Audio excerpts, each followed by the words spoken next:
7 facts about the deathless departure of Elijah. Number 1.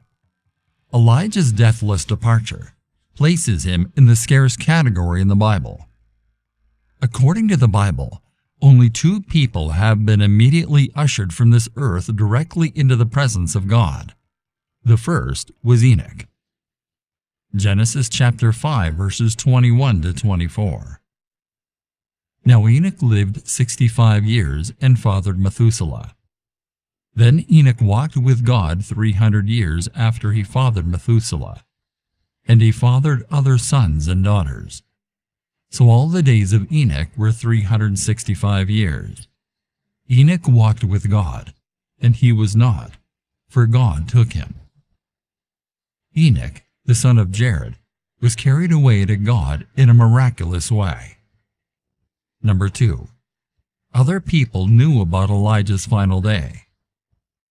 We have reached Elijah's final day on earth. He will be taken up in a whirlwind. The Hebrew word here can also be translated in a gust, in a windy moment. In some kind of sweeping movement, Elijah would be caught up, and in that instant, he would be gone from this earth into God's presence. Now God had not only told Elijah this would happen and how it would happen, but he also had told him where it would happen. This clarifies why we see Elijah moving quickly toward the Jordan. As you read the narrative, imagine the scene as it unfolds. 2 Kings chapter 2 verses 2 to 6.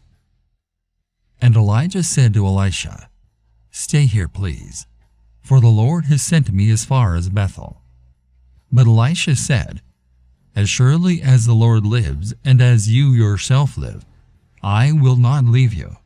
So they went down to Bethel. Then the sons of the prophets who were at Bethel went out to Elisha and said to him, "Are you aware that the Lord will take away your master from over you today?" And he said, "Yes, I am aware. Say nothing about it." And Elijah said to him, "Elisha, please stay here, for the Lord has sent me to Jericho." But he said, "As surely as the Lord lives, and as you yourself live, I will not leave you." So they came to Jericho. Then the sons of the prophets who were at Jericho approached Elisha and said to him, "Do you know that the Lord will take away your master from over you today?" And he answered, "Yes, I know. Say nothing about it." And Elijah said to him, "Please stay here, for the Lord has sent me to the Jordan." But he said, "As surely as the Lord lives, and as you yourself live, I will not leave you." So the 2 of them went on.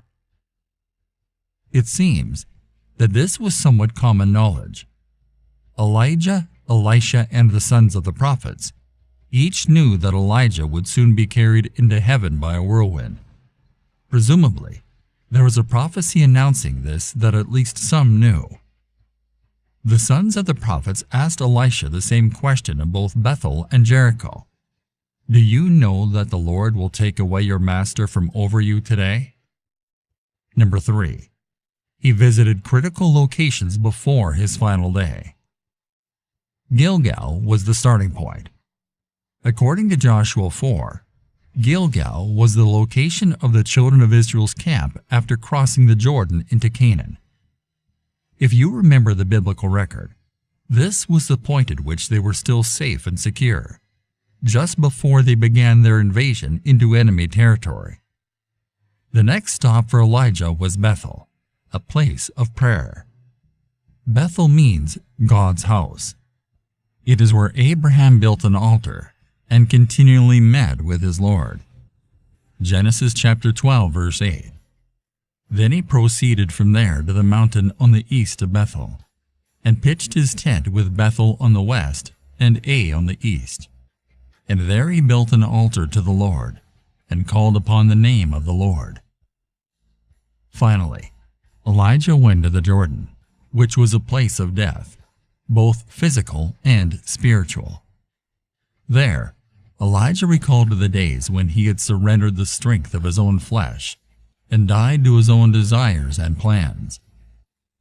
This determined Tishba man had learned to rely on God rather than himself over the years.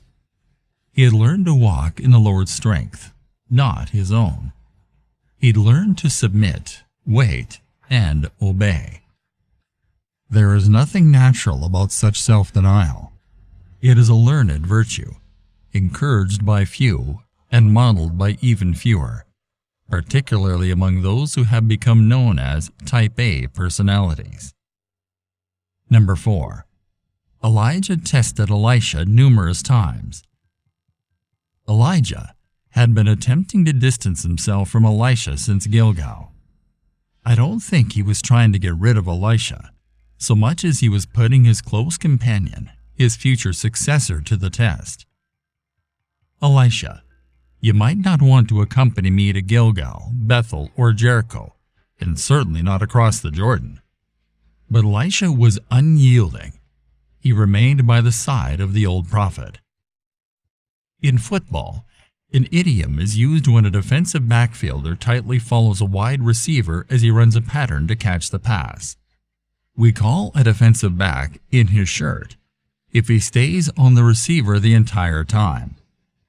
The defensive player remains so close that the offensive receiver shakes his head and murmurs, "The guy was in my shirt."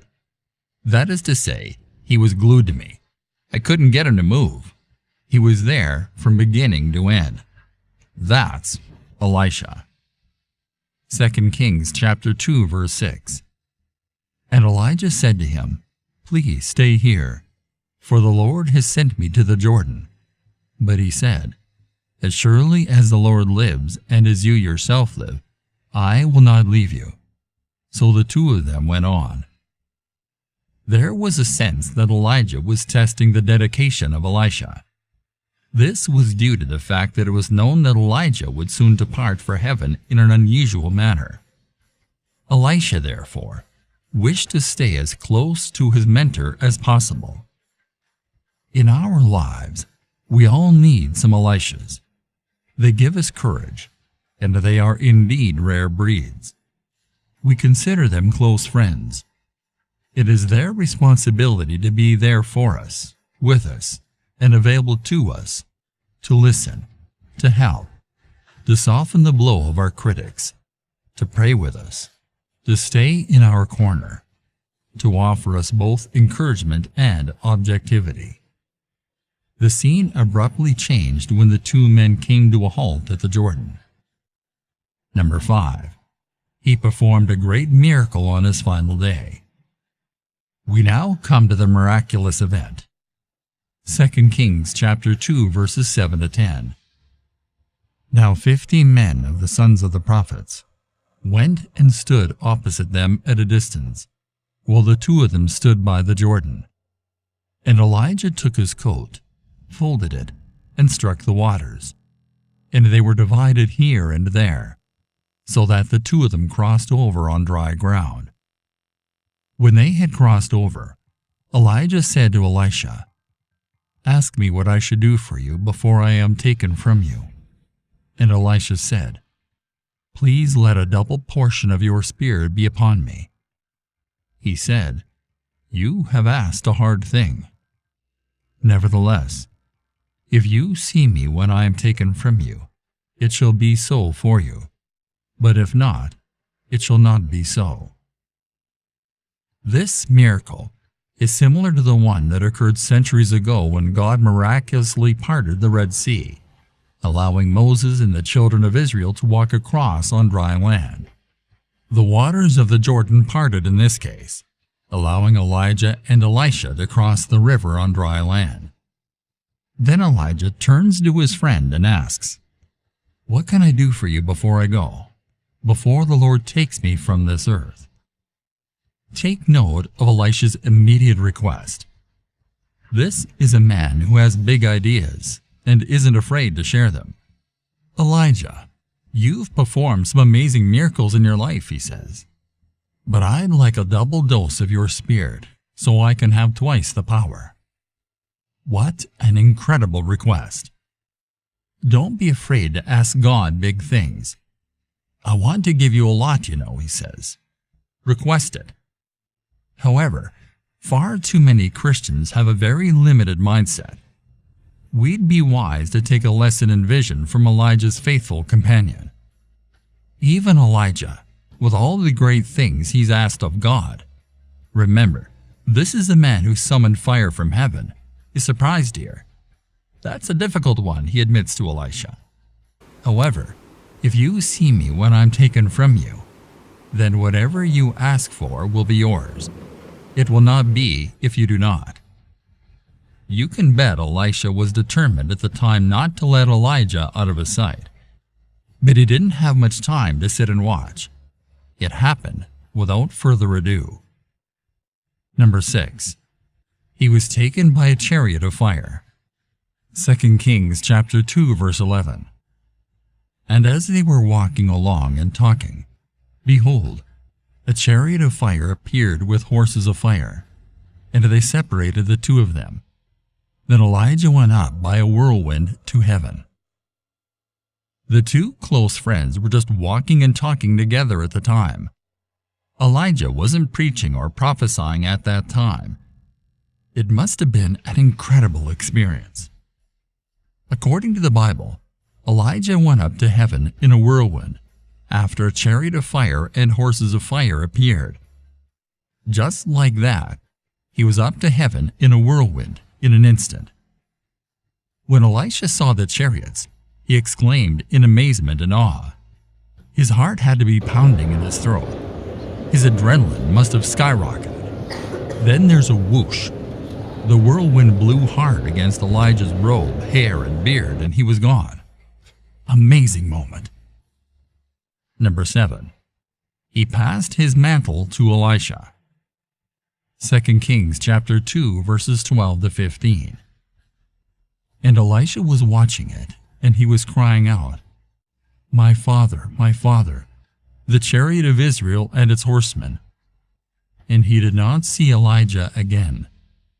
Then he took hold of his own clothes and tore them in 2 pieces. He also took up the coat of Elijah that had fallen from him, and he went back and stood by the bank of the Jordan.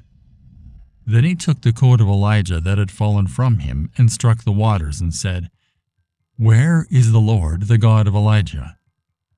And when he also had struck the waters, they were divided here and there, and Elisha crossed over. Now when the sons of the prophets who were at Jericho opposite him saw him, they said, the spirit of Elijah has settled on Elisha. And they came to meet him and bowed down to the ground before him. Elijah's no-death contract suddenly went into effect.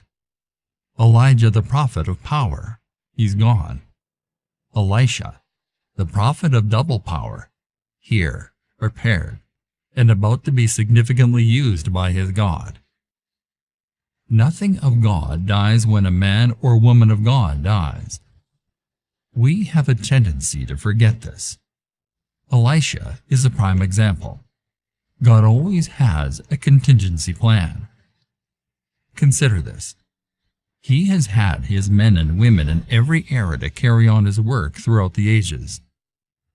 God has never been frustrated, wondering, what will my people do now that he's gone?